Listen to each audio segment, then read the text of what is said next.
super normal thing in your country that would completely confuse or shock someone visiting for the first time. Story 1. Germany Sundays are for silence. No mowing lawns, no working outside, no loud parties, no annoying with your choices. Sundays are for silence, and it's the best thing ever. Story 2. Quiet talking. Especially people from America North and South told me this. Here in Switzerland, it is considered rude to disturb others, so you'll talk in a volume that does not bother others, especially in public transport, and don't you dare to talk in a cinema.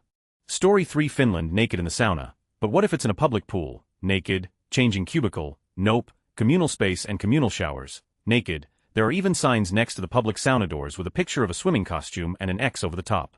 In fact, if you go to the Yrjönkatu public pool in Helsinki, you can be naked in the swimming pool during dedicated times. Certainly, at most private homes or cottages, you'll be naked in the sauna, possibly in mixed gender company, and naked into the frozen lake to swim too. It's just human bodies, we all have them.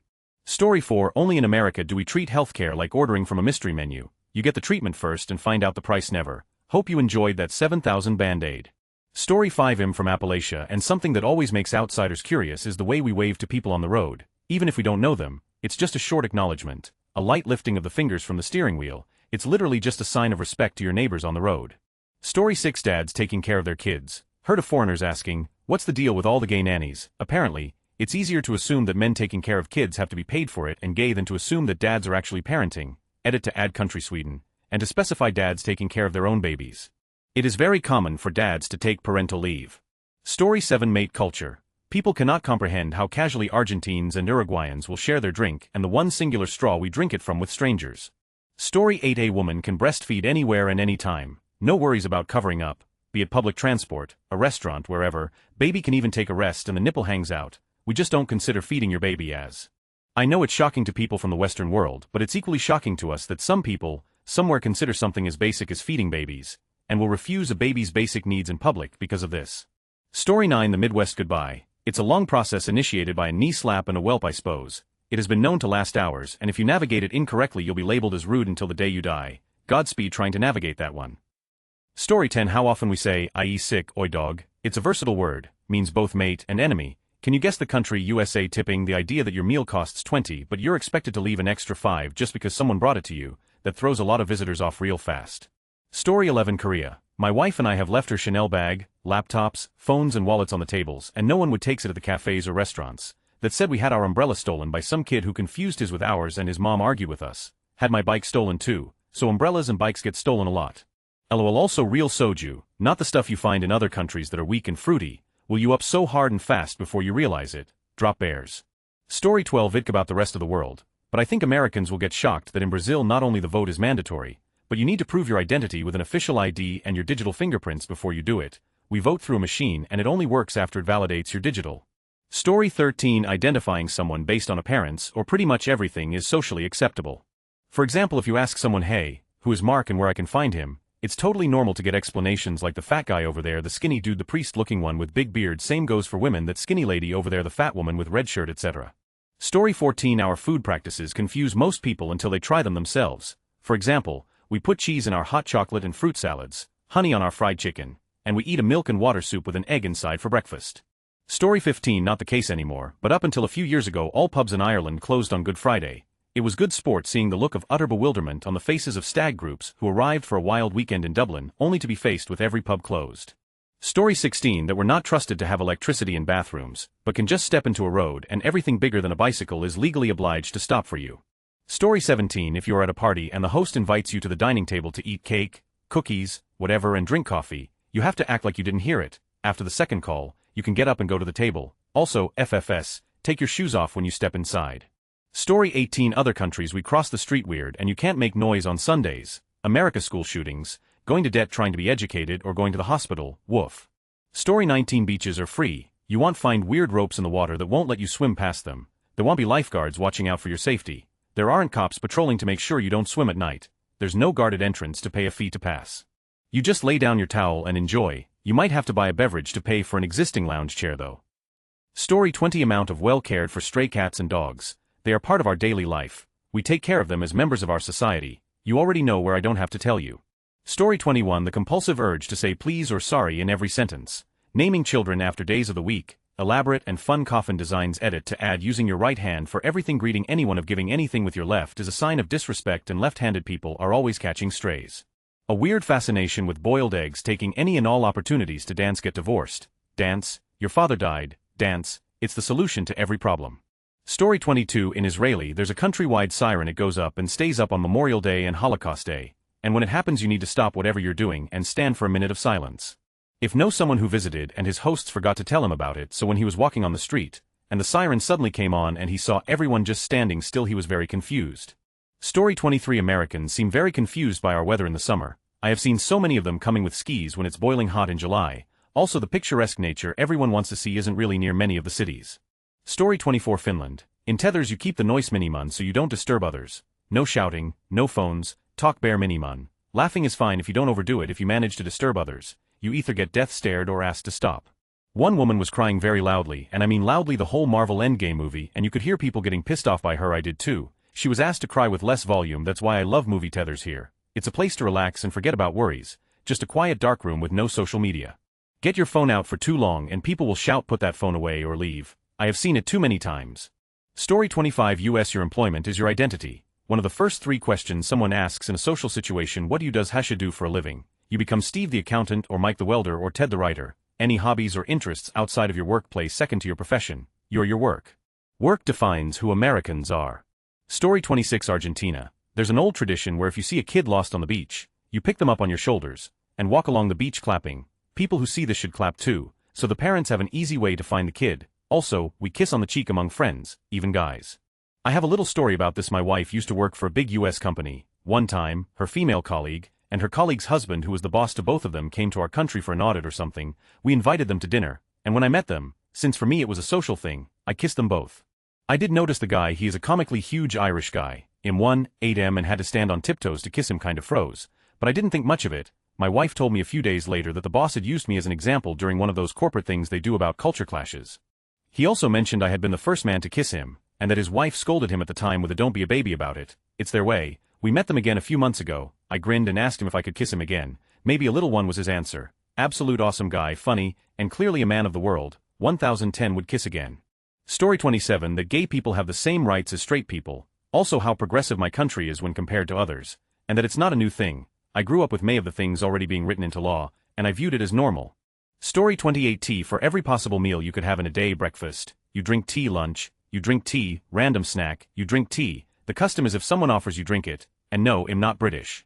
Story 29. South Africa City, Port Elizabeth. 1. Ordering buying a bunny chow. No bunnies were killed. It's just tender beef pieces on a quarter of a loaf of bread filled with the meat and potatoes. 2. Taking a sweeper aka taxi minibus with the loudest of music to anywhere locally and people, mostly young ones, schools kids, some elderly enjoying it depending on the music, with 12 people inside. 3. Calling your elders, especially close friends, parents, uncle and auntie with a name added, good morning, Auntie Jenny. Or any elderly person you greet, sign of respect. For going to the local tavern aka bar to have a drink, order meat and bray aka barbecue right there. There's so many, but these are just a few to mention, and it differs from what I just mentioned, from city to city, a lot of diversity. Story 30. Armed guards are everywhere in the Philippines. Every McDonald's and 7-Eleven has a security guard with a pistol or sometimes a shotgun. No one actually uses the guns though. I actually trust them more than the local police. Story 31. Many young males walking around with rifles in summer. In Switzerland we have a mandatory shooting once a year, usually in May. This is done everywhere without uniform, so you'd see young males with an assault rifle in public transport, with flip-flops on their bicycles or even in the grocery store after shooting, or 10 rifles in a bar. Story 32. Apparently being polite. Hockey, not locking house doors, and specific to one city in my province, locking car doors actually illegal cause polar bears. Story 33. The ease of obtaining anything I want at any time. Grocery shopping, 10-minute on my phone and within an hour it's being put away in my kitchen. Head gasket for my 66 Cobra, 30 minutes in my hand. Need an 80 pounds wheel of 30-year aged Parm. Amazon by end of day. Son's boat motor through a rod Saturday morning. 2 hours later I had a new motor being mounted and he was fishing by noon. Yet I complained this about my dog's bags being harder to open this batch. The sheer ease of which I have everything at my fingertips at any given moment, and 25 of people don't have access to fresh water. We're not the best as a global society. Story 34. Sure it's pretty, but the midges. In Argentina we have a beverage called mate that we drink among friends, but it is quite a ritual. If you didn't grow up with it, I imagine it would be confusing. Mate is as much about the ritual as the drink itself. Hey race, a deeper look at the cultural meaning and unspoken rules of sharing. Mate in Argentina, more than a drink, a social bond in Argentina. Mate is about connection. It's shared among friends, family, coworkers, even strangers. At times, it's a symbol of hospitality, trust, and togetherness. Drinking from the same bombilla metal straw might seem odd to outsiders, but in Argentina, it's a sign of inclusion. If someone offers you mate, they're welcoming you into their circle. The role of the cebador, the person who serves, isn't just pouring water, they guide the rhythm of the group. They decide who drinks next, keep the yerba fresh, and make sure the experience flows. Their job is both practical and symbolic. They're the caretaker of the ritual. Unspoken etiquette: don't touch the straw bombilla, it stays in place. Don't say gracias unless you're finished. It's your polite way of saying I'm done, you can skip me. Be patient, everyone gets a turn, and the ritual has its own slow pace. Don't rush the experience. Mate isn't about caffeine, it's about conversation. Where and when people drink mate, anywhere and anytime, at the beach, in the park, on road trips, during work breaks, even while studying. It's especially common in the mornings or late afternoons. Some people even carry a thermos all day. Mate is that important. A symbol of identity for many Argentinians, mate is part of national identity. It's associated with simplicity, warmth, and community. It bridges generations, social classes, and regions. Even if people don't drink it every day, they respect what it represents. If you're ever in Argentina and someone offers you mate, accept it. You're being invited into a moment of genuine connecting. Story 35. Load shedding. South Africa. For those uninitiated, it's like constant planned rolling blackouts, where the country is divided into sections which don't get power for hours on end. The supply of power is run according to a complicated schedule, itself divided into stages. In essence, you pay for power, but the government doesn't provide it, because they don't have the capacity. Story 36. Major events like electoral debates can be rescheduled around hockey games to ensure viewership. People get so excited for spring that some wear shorts in 5C weather. Discussion of weather is the main form of small talk. Story 37. Brit Mila is a Jewish religious ceremony meaning covenant of circumcision that includes naming the child, a blessing, and a large meal. The crazy part is that a rabbi or a mohel, a trained professional, circumcises the male infant and is allowed to clean the blood through oral suction, and is usually performed in front of a crowd at a synagogue or in a home. Story 38. A group of backpackers stayed at our place south of Darwin, Australia, and were pretty shocked at how we treated cane toads, crackers, bricks, golf clubs, etc. Ended up marrying one, so it couldn't have been too bad. Story 39. Getting but naked with my family in front of other families and kids at the municipal pool when we go to swim practice. Don't even get me started of going into the spa area with saunas, whirlpools, and steam baths, naked with everyone from students to grandmas. Story 40. I'm British Indian, but we have a home in India too. You can come downstairs and find a visitor sitting deep inside your house, and it's perfectly normal. The doors to your home are wide open all day, and the downstairs is basically somewhere anyone can walk in. If you have maids like we do, it's not too bad, as it doesn't feel like they've literally helped themselves to your home, but it's still always a little "oh, you are here," inside all this time, when you go down and turn expecting to get on with your day and see them looking up at you expectantly, and when you're used to a very British way of life. This is usually with people who already know you. Most strangers wait on the patio area, and this isn't the case in the more city areas, of course. Us British Indians are quite hesitant to do it fully. We'll knock and still wait outside a fully open large entrance, and then maybe hesitantly step inside the start of the first room and still carry on knocking and calling out for them, and just sit at the entrance and wait. You never ever call in advance to say you're coming. Story 41. The US is a vast place, but I live in the suburbs of Houston, where public transport is essentially non-existent and not everywhere is walkable, i.e. no sidewalks. We had an intern from Austria. White guy here was too young to get a rental car, who literally got stopped by the police during the evening for walking from his hotel to some places. That is how little people walk here. When they try to expand sidewalks or bus lines to these areas, the NIMBYs protest because only poor people don't have a car. It really is just so.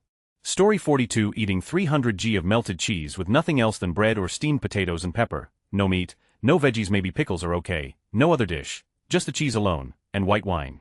Story 43. Romania. People are so afraid of air currents gusts, and they think it can get you sick or give you aches. Like people are afraid of opening two windows at the same time in a home and getting an air gust going, or driving with the window down. They're convinced it's unhealthy. Also, everyone is convinced that leaving the house with wet hair will also get you sick. You'd always freeze in the dead of winter, of course, but I don't need to blow dry my hair during a heat wave, Mom. Story 44. Using toilets. It seems I work in construction. Whenever foreigners use the toilets, they stand on them. It's at the point that management have put signs up with instructions on how to use a toilet. Story 45. Canuck living in France for 10 years. Sunday, everything is closed. There are a few tiny overpriced stores open from 8 to 12. But the pharmacies are closed. Ran out of antibiotics or just your typical antidepressant. Good luck, you have to call an emergency number and drive for an hour plus to get your meds. It's nuts. Story 46. Our measurement system and spelling, officially metric, but height and weight in metric means nothing to us. Spelling words like labor with a U included, but analyze has a Z. Story 47. Apparently putting salt in your milk tea isn't something everyone does. Some people are even more bewildered when they find out we put meat and rice in milk tea. Story 48. From what I've seen online, the sheer volume of personal vehicles and lack of public transportation Advertisements absolutely everywhere they can be. Story 49. If you live in the countryside, people let their cats go outside unsupervised. I was surprised to learn that Americans consider it animal abuse. But I understand, America has dangerous animals like mountain lions and coyotes, but adult cats are kinda apex predators with some large birds. But they don't go after grown cats, but maybe kittens where I've.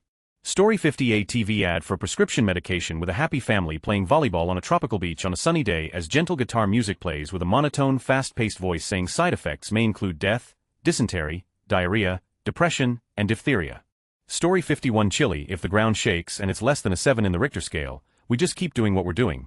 It's also common to try to guess the intensity after it's over, checking the news to see how close we were. Growing up here, we are quite good at estimating the intensity.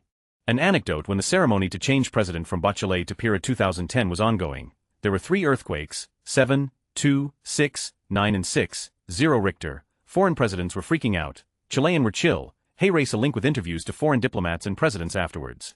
Story 52. In Poland, the largest meal is lunch obiad. I eat it at 12 p.m. on weekends and 3 p.m. on weekdays. Dinner or supper kolacha is usually a light meal for me. It's smaller than breakfast. Story 53. After a baby is born, there will be a nurse in your house for 7 to 10 days. They will take care of the baby, teach the parents how to do the basic stuff, doing some household chores, etc. This is covered by health insurance.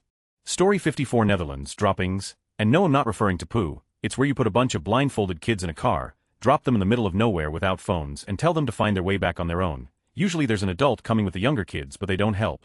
Story 55. Grew up in Argentina. The concept of merienda. All is well until I bring up I have to halt and get my merienda. Englishmen might get it if you say, oh, it's tea time, but other people don't really get it. But if you do some research, it's just that they have different names: coffee and kuchen in Germany, tea time brunch. But Argentinians are obsessed with it. You can go at any cafe to grab some coffee and croissants from 8 a.m. to 8 p.m. You will see people eating and drinking whatever, but like clockwork, at 4 p.m. to 6 p.m. everyone halts and gets coffee and a treat. If not coffee, tea or mate cocido mate tea, and food could be whatever you want. My boyfriend has had pizza for merienda. Okay, the thing is that it's a very egalitarian time. Bosses and normal employees sit at their desks or at the dining hall and would have chats, talk cordially about the job or things outside the job, then they go back to work. But for half an hour, your boss will sit down with you or stand by your side of the kitchenette and do small talk. We should make it worldwide. Everyone should get a hot beverage of their choice and a tasty treat and talk with each other for 30 minutes. Story 56. Mettbrötchen, raw, fresh, finely minced with onions on top of a bread roll. Can get it at any butcher's counter in Germany. The hygiene standards for this are very high, so there is no danger. Foreigners often are disgusted or question the food safety of it, but it's safe to consume. Story 57. Not just my country, but it does freak people out. Having a wake. When a family member dies, their body is brought back to their home or another family member's home for 2 to 3 days. Everyone comes and hangs around the deceased telling stories. There will usually be food and sometimes alcohol, and although it's quite a sad affair, it's a nice way to celebrate a loved one's death.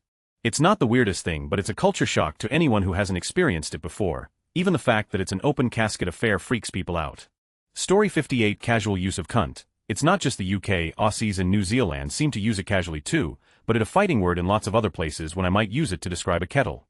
Story 59. Germans take their kitchen with them when moving. So you have to bring your own kitchen, of course, fridge, stove and oven, but also all the cupboards and counters when you're moving to a new place. It's rare that the kitchen is included in the rental agreement.